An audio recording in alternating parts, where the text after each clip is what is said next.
Dinar Candi dapat hadiah Valentine buket bunga hingga boneka dari Ko Apex.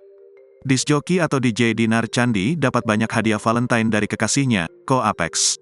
Seperti diketahui Hari Kasih Sayang atau Valentine diperingati setiap tanggal 14 Februari. Peringatan Hari Valentine tahun 2024 ini terasa sedikit berbeda.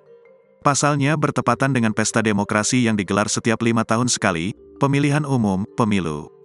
Dalam peringatan Hari Valentine, Dinar Candi memamerkan foto perayaan Hari Kasih Sayang. Dinar Candi berpose di depan deretan buket bunga. Beberapa buket terlihat berjejer dalam foto yang dibagikan pelantun lagu Banana Milk tersebut.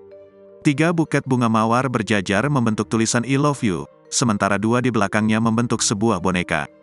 Tak hanya itu, terlihat juga 2 ikat balon berbentuk hati dengan warna merah dan merah muda. Dalam keterangannya, DJ 30 tahun itu mengaku mendapatkan deretan hadiah itu dari kekasihnya.